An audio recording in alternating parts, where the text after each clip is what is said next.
What's up, guys? We got quite the show for you today. We're going to be talking some Atlanta Hawks, a little Quinn Snyder potential there, and Giannis injury. So stay tuned.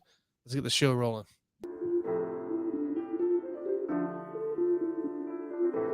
Welcome into the Sports Buffoons Podcast.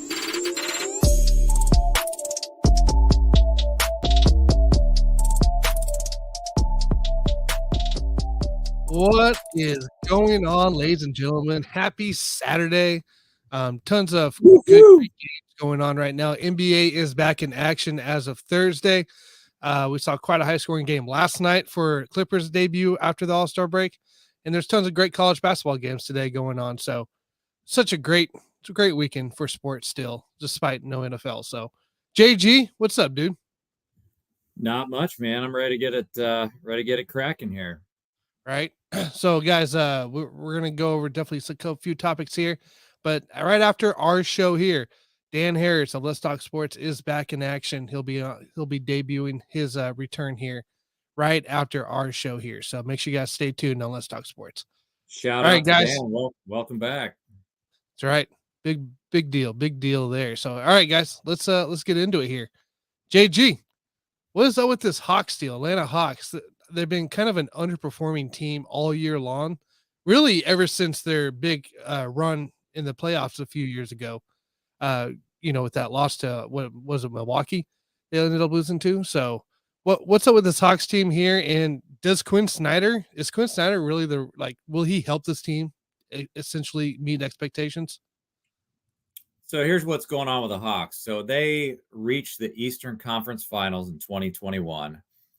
And that was before they had DeJounte Murray. So it was just Trae Young, and basically that was the only superstar that they had on the team. And ever since then, Nate McMillan hasn't been getting the job done. So fast forward to now, Nate McMillan is out. Quinn Snyder is in. And I love the hire because while I think Nate McMillan did a great job, at least initially, with that team, he just kind of ran out of steam, and I think they were due for just they needed a fresh voice, I think, in that locker room, and so they bring in Quinn Snyder, a guy who had almost a 60% winning percentage with the Jazz over the course of 8 years, and don't ask about his Missouri days, just Utah. Yeah, I don't care about his Missouri days. You can talk about it all day long if you want. But to me, he's a great NBA coach. And sometimes, while I have a lot of respect for Nate McMillan, sometimes you just need a fresh voice in the locker room. And so that's exactly what's happening now. They have a lot of high expectations with this Atlanta Hawks team, because if you make the Eastern Conference Finals 2 years ago, and now all of a sudden you find yourself, you are now the 8th seed in the East. You have a 500 record. Something's got to give, because you just added another superstar in DeJounte Murray. And that happened last year, kind of in the middle of the season. And DeJounte Murray is like basically a walking triple double. Like he doesn't get a triple double all the time, but I mean, he has that potential. And not to mention, they also added Saddiq Bey this year. And so these guys are trying to win now. Now, I understand nobody expects them to win a championship, but when you have a roster like that with Ice Trae, DeJounte Murray, John Collins, DeAndre Hunter, and now Saddiq Bey, you should be able to make a deep run into the playoffs. Not make it to the finals, but you should at least make a deep run. That's a lot of talent there.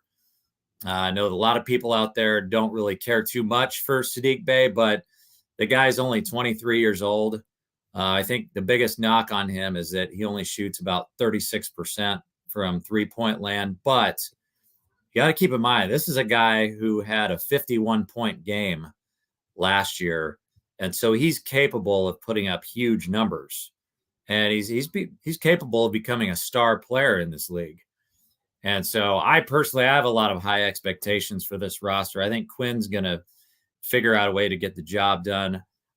there's really no excuse for the Hawks to be anything worse than the 4 seed in the East this year. I agree. Because all you have to do, I'll give you a list of the teams that are ahead of them right now. You've got the Nets, who in theory should be on their way down because they don't have Kyrie and Kevin Durant anymore. Also They've got the players. Knicks. They got the Knicks ahead of them. They've got the Miami Heat ahead of them. None of those 3 teams are world beaters. And when you have a roster like the Hawks, there's no reason for you not to be the 4 seed. I'd And say 5 seed because well, Cleveland, Philly, Milwaukee, Boston. Yeah, We're well, so- I'm not even going to give you Cleveland because the Hawks just destroyed Cleveland last night. Now I understand that game was in Atlanta, but like they beat Cleveland literally last night. So I mean, I think they should be able to beat Cleveland and everybody else out for that 4 seed. They should host a playoff series. And to me, anything less than that is going to be a disappointment. Like I said, Quinn is a guy that can get that done. So I have very high hopes for the Atlanta Hawks this year. A 30-30 team, 500 right now, currently on the year after that win against Cleveland. I mean, this is a sub 500 team for, part of the whole first half of NBA. And this is a disappointment here. I mean, I think it really falls big time on the shoulders of Landry Fields, the GM, and Kyle Korver, the assistant GM. This is essentially job-saving move to go after Quinn Snyder. Granted, there's no deal done, but this deal has to be done with Quinn Snyder in order to save those jobs for another year. Yeah, they're going to get it. Yeah, they're going to get it done for sure. The other interesting note here is that, Nate McMillan has always been known as a defensive-minded coach. Mm-hmm. And so the Hawks were actually pretty trash last year on defense. I think they were ranked 26 in the league, but they were also ranked number 2 on offense last year. So that's very uncharacteristic of a Nate McMillan coach team. And, they're an okay defensive team. They're kind of middle of the pack this year. But they're just too much firepower on offense. And so that's why you bring in a guy like Quinn Snyder. He's a great offensive-minded coach, kind of the opposite of a guy like Nate McMillan. And so I really think that Snyder's going to get that offense rolling. I believe so too. I believe Quinn Snyder coming into play. You saw what he did with the Jazz for all those years. They were always, relevant at some point for the most time during Quinn's tenure. But I think this is also a guy that's respected by a lot of players. And, who knows if Quinn Snyder does get this job and he, ends up turning this thing around for the Hawks, this offseason could be a big deal for the Atlanta Hawks too. They're probably going to lose John Collins at some point. But then you got Murray, you got DeJounte Murray, Trae Young, and then they could go out and get a big guy, a big, down low guy that's, that might want to play for Snyder. So there's a lot of cool things that could happen here for Atlanta if this actually does happen. I mean, they've got Clint Capella, so that's no slouch for a big man for sure. That's true. He's not the same as he. I don't think he's the same as he was with the Rockets. Not quite the same. All right, let's move on here. Big star, All-Star break gets finished, right? And then Giannis gets hurt. Pulls himself out of the game, middle of the game, after he knocked knees with the Heat player. It's not his wrist that hurts, it's his legs, essentially. It doesn't sound like this is very serious, but there's also the unknown of it really, truly being brought out in it. What's your thoughts on this Giannis potential injury within his legs? So it's a right knee contusion. He is day to day. The bigger story to me is the fact that he was ready to play. I had a much bigger concern about that wrist injury that kept him mostly out of the All-Star game than I do with the knee contusion. So he's going to be fine. I mean, quite honestly, they're a half a game out of first. So if you want to give him a couple nights off or 2 or 3 nights off, hell, give him 3 weeks off. I don't care. They're a half a game out of first. And, it'd be nice if the Bucks could get the 1 seed, but I don't think they really care. Like when you've already won a championship and you have that championship pedigree, you know, you don't really necessarily care too much about being able to, you know, have that number one overall seed. So they're still going to be way ahead of the 76ers. And yeah, not a whole lot of concern with that. Twofold has a question for you. Is that an infant's mobile to be hanging above the crib behind you? Asking about your Not, breakfast not behind you. exactly. Are you talking about on the wall or what's he Yeah, talking about? yeah, behind you on the wall. No, that's just like a very expensive piece of artwork. I don't want to talk about how much we spent on that. It wasn't my money, but somebody in this household spent a ton of money on that That's some premium right very there. very unique piece of art. It Shout out is. to It is unique. shout out to the artists out there. I like it. I like it. So I guess if Giannis doesn't sound like Giannis will be out for very long, if he is, it's too it should have been an artist. I know we all should have, right? We Just all so should have famous. because Damn it. I tell you there's people out there that'll sell like they'll sell you a vase for $100,000 They if will. they can convince you that it's that special. Yeah, this is about the only creativity I can do is what you see on the screen. So like that's my Yes, creativity. Outside of that, content creators. That's what it's all I got about. nothing. I got nothing. So I guess with Giannis here in Milwaukee, potentially a little injury bug early on. I don't think it's going to affect anything for seeding or playoffs. I don't see Philly touching them. I don't see Cleveland touching them or any of the teams below them in that. So I guess is there a team that could threaten Boston or Milwaukee in the East? Uh, to me, it's just the Sixers. And again, I understand that the Atlanta Hawks are only 500 right now, but I do expect them to make a push. Um, I But don't do know. they threaten Milwaukee or Boston in seedings? Is that a threat?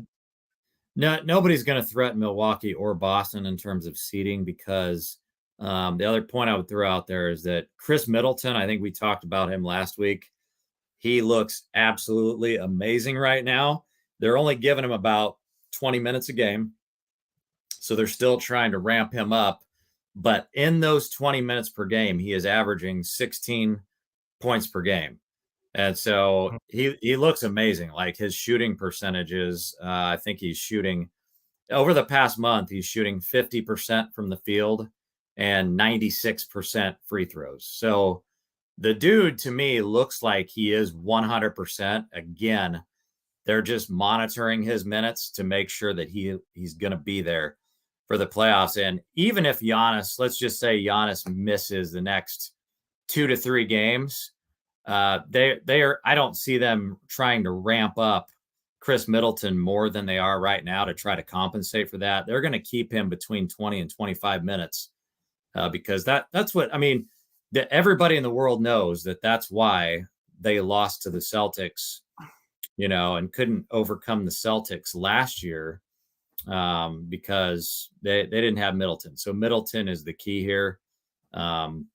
But he looks absolutely amazing in the minutes that he's getting. And so if you can get Milwaukee Bucks team at 100%, the Sixers just don't have enough. They really don't. I mean, I don't like the chemistry on that team because when you look at them on paper, when you've got Joel Embiid, James Harden, Tyrese Maxey, and Tobias Harris, that on paper should be just as good as the Celtics and or the Bucks. But I just think it's a chemistry thing, along with the fact that James Harden, he looks better this year for sure than he did last year, but he still doesn't look quite like the superstar James Harden. So he's just not quite the same to me. But no, I don't see the Sixers really challenging either one of those teams at 100%. Certainly none of the other teams in the East would be able to challenge them.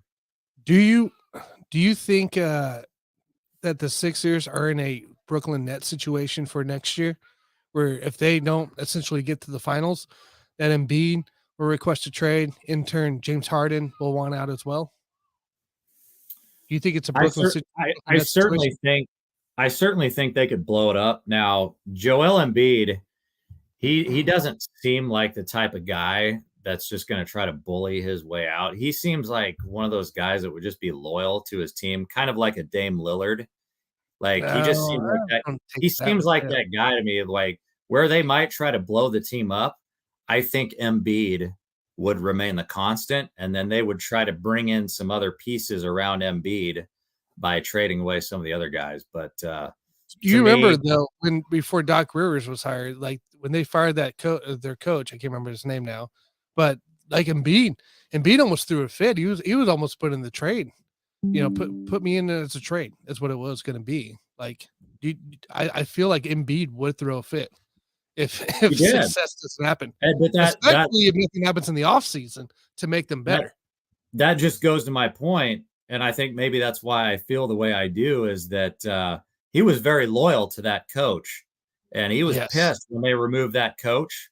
I just feel he's kind of like a Dame Lillard to me. Like he's not going to be the guy that wants to leave, but certainly if Harden can't get it done this year, I mean, Harden's just going to keep getting older and older. I mean, you've already seen him regress over the past few years as a player, and he's not going to get better. He's just going to regress after this year. And so I think Harden would be a piece that they might try to move. And quite honestly, they could move Tobias Harris as well. They're not going to move Tyrese Maxey. No, because I think Joel Embiid, Tyrese Maxey, that's kind of their core that they want to keep around for a while. Fair enough. I mean, it's going to be interesting to see what happens, you know, essentially when Philly gets eliminated, because I think it's just a matter of time in the playoffs for them, for that sake. So, but I mean, who knows? Who knows what will happen? You never know when a player decides enough is enough.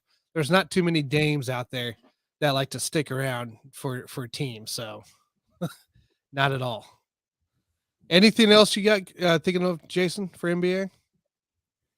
No, I did want to know your thoughts on the Golden State Warriors getting beaten up by LeBron James and company and the Lakers the other day.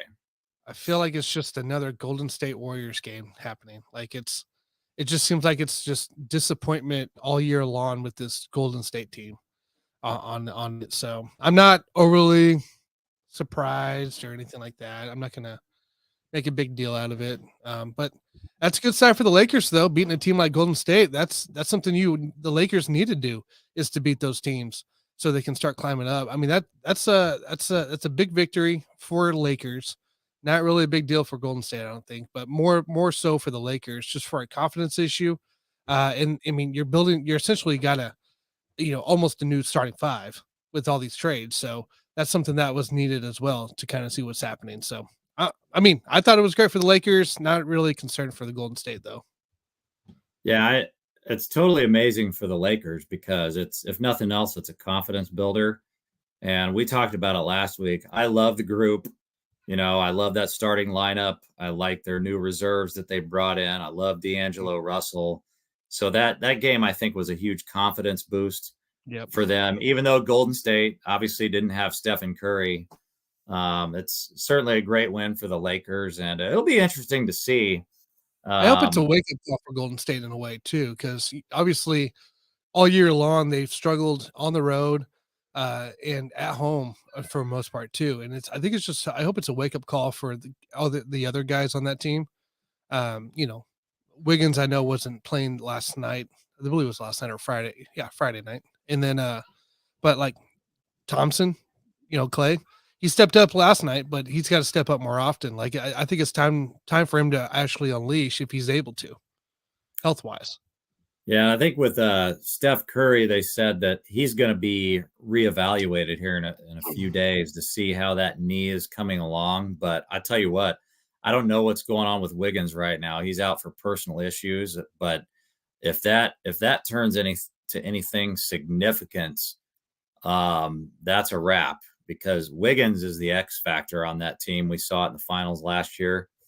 And if they don't get Wiggins back soon, they're going to have some issues. Yes. So They got to get that guy back because he's kind of the glue on that team. I know Draymond is kind of the heart and soul of the team, but Wiggins he's a guy that does all the dirty work. He's always the guy that guards the other team's best player. And so that's going to be big. Hopefully they can get him back sooner rather than later. It's hard for a team to be down one of your superstars, one of your consistent guys. It's really hard for a team to be down two, right? With Wiggins out. It's just tough all the way around. So, but this is where guys like Klay Thompson, Looney, Draymond, all those guys got to step up now. Even your boy Jordan Poole, right? It needs to be Poole time. He Poole has been fairly consistent this year, especially when Steph is out of the lineup, but certainly Jordan Poole put up a dud against the Lakers. I think he shot less than 30% from the field. So everybody's going to have a bad game every once in a while, but hey, guys, it's still early. So we got a long way to go in the regular season. So not a big deal. Not a big deal, but yeah. Playoffs start. The play-in starts April 11th. Playoffs start the 15th of April. So we got a little ways away. Yeah, we got a little bit of time.